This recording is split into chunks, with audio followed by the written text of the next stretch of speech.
Hello friend, welcome to my YouTube channel. मैं हूं विवेक धरी, इंस्ट्रक्टर BIT सिंदरी। आइए आज हम लोग SR लैच का स्टडी करते हैं। लैच का जो डेफिनेशन है, a latch is a simple digital circuit use to store a single bit of binary information acting as a basic memory element in digital system. तो ये लैच का definition है और यहाँ पे हम लोग NAND गेट यूज करके ये लैच सर्किट डिज़ाइन किए हैं।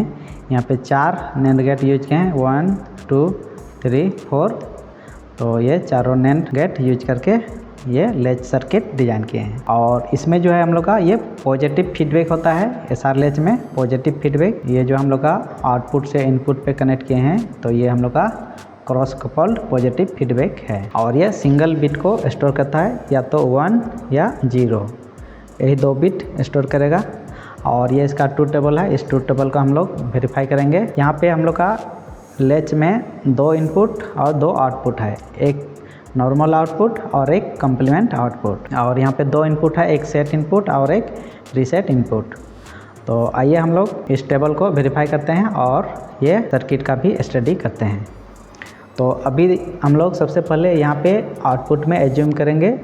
तो यहाँ पे हम लोग कुछ भी एज्यूम कर सकते हैं। तो अभी फ़िलहाल नॉर्मल आउटपुट को अभी हाई रखे हैं, एज्यूम किए हैं, और कम्प्लीमेंट को 0। तो जब हम लोग का इनपुट 0 0 रहेगा तो ये एज ए मेमोरी एलिमेंट की तरह वर्क करेगा ये सर्किट, यानी इसको हम लोग लैच बोलेंगे, 1 बिट सेल भी बोलेंगे।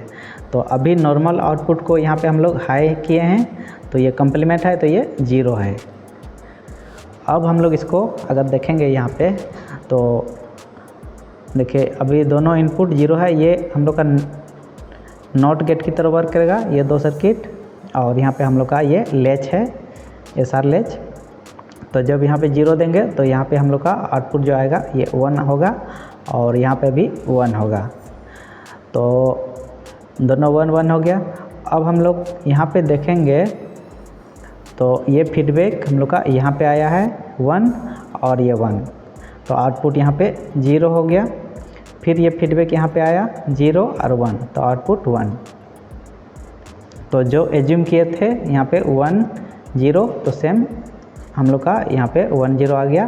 तो इसलिए इसको हम लोग मेमोरी स्टेट, यानी 0 0 जो होगा वो मेमोरी स्टेट होगा, या इसको नो चेंज स्टेट भी बोलते हैं। और यहाँ पे और एक चीज़ याद रखना है, NAND गेट जो होता है वो एक्टिव लो डिवाइस होता है। मीन्स ये जैसे ही कोई एक भी इनपुट अगर लो हो जाएगा तो आउटपुट हाई हो जाएगा। तो ये इसमें NAND गेट को याद रखना है कि अगर हम लोग का कोई एक भी इनपुट अगर लो रहा तो आउटपुट हाई हो जाएगा। तो ये एक्टिव लो डिवाइस होता है। तो ये हम लोग पहला इस टेबल को वेरीफाई कर लिए। तो अब आइए, अब हम लोग रीसेट को हाई करते हैं। तो रीसेट इनपुट को जब हाई करेंगे तो हम लोग का नॉर्मल आउटपुट ये 0 होगा और कम्प्लीमेंट हाई हो जाएगा। तो इस स्टेट को रीसेट स्टेट बोलेंगे। तो अभी हम लोग इनपुट जो देंगे 0 1, यानी सेट को 0, रीसेट को हाई। तो यहाँ पे सेट इनपुट है, इसको हम लोग हाई कर देंगे। तो अभी यहाँ पे 1 हो गया, तो ये आउटपुट 0 हो गया। तो यहाँ पे हम बोले थे ये एक्टिव लो डिवाइस होता है। तो जैसे ही इनपुट लो हो जाएगा तो आउटपुट हाई हो जाएगा। तो यहाँ पे देखिए ये इनपुट लो हो गया, तो ये आउटपुट हाई आ गया। अब ये फिर फीडबैक यहाँ पे आएगा 1 और 1, आउटपुट 0। तो हम लोग का यहाँ पे नॉर्मल जो आउटपुट था वो 0 हो गया और कम्प्लीमेंट हाई हो गया। तो इस स्टेट को हम लोग बोलेंगे रीसेट स्टेट। अब फिर हम लोग नेक्स्ट जो इनपुट देंगे 1 0, यानी सेट को हाई करेंगे, रीसेट को 0 करेंगे। तो पहले हम रीसेट इनपुट को 0 कर लेते हैं। अब यहाँ पे सेट इनपुट को हाई कर देंगे और रीसेट को 0। तो अभी हम लोग का सेट हाई, रीसेट लो हो गया। तो यहाँ पे हम लोग का आउटपुट आ रहा है, नॉर्मल आउटपुट हाई हो गया और कम्प्लीमेंट 0 हो गया। तो इस स्टेट को हम लोग बोलेंगे सेट स्टेट। तो ये कैसे वर्क किया, तो जैसे यहाँ पे 1 इनपुट दिए तो ये कम्प्लीमेंट करके ये 0 कर दिया। तो जैसे ही ये इनपुट 0 हो गया तो ये एक्टिवेट हो जाता है। तो इसमें NAND गेट में कोई भी इनपुट अगर लो हो जाएगा तो वो सीधे एक्टिवेट हो जाएगा। तो यहाँ पे ये गेट एक्टिवेट हो गया, यहाँ पे ये हाई आ गया। और यहाँ पे 0 है तो ये 1 हो गया, क्योंकि ये इन्वर्टर गेट है। तो ये 1 और 1 आउटपुट यहाँ पे 0 हो गया। तो यहाँ पे ये जो स्टेट कहलाएगा सेट स्टेट। अब हम लोग दोनों इनपुट को हाई कर देंगे। सेट इनपुट यहाँ पे हाई है, अब रीसेट को भी हाई कर दे रहे हैं। अब रीसेट को भी हाई किए, सेट को भी हाई किए, दोनों इनपुट हाई हो गया। तो दोनों इनपुट आउटपुट जो है इस गेट का यहाँ पे 0 हो गया और यहाँ पे भी 0। तो यहाँ पे जब दोनों इनपुट 0 हो गया तो दोनों गेट हम लोग का एक्टिवेट हो जाएगा। तो दोनों गेट एक्टिवेट हो जाएगा तो दोनों गेट का आउटपुट 1 1 आएगा।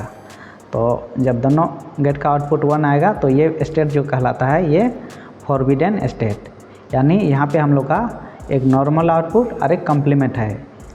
तो ये दोनों एक एट ए टाइम हाई नहीं होना चाहिए। तो इसको हम लोग क्वेश्चन मार्क से डिनोट करेंगे और ये स्टेट जो कहलाएगा ये फॉरबिडन स्टेट। तो इस तरह से हम लोग एसआर लैच का स्टडी करते हैं। तो ये वीडियो कैसा लगा कमेंट कीजिएगा, वीडियो को लाइक शेयर और चैनल को सब्सक्राइब कर दीजिएगा। Thank you.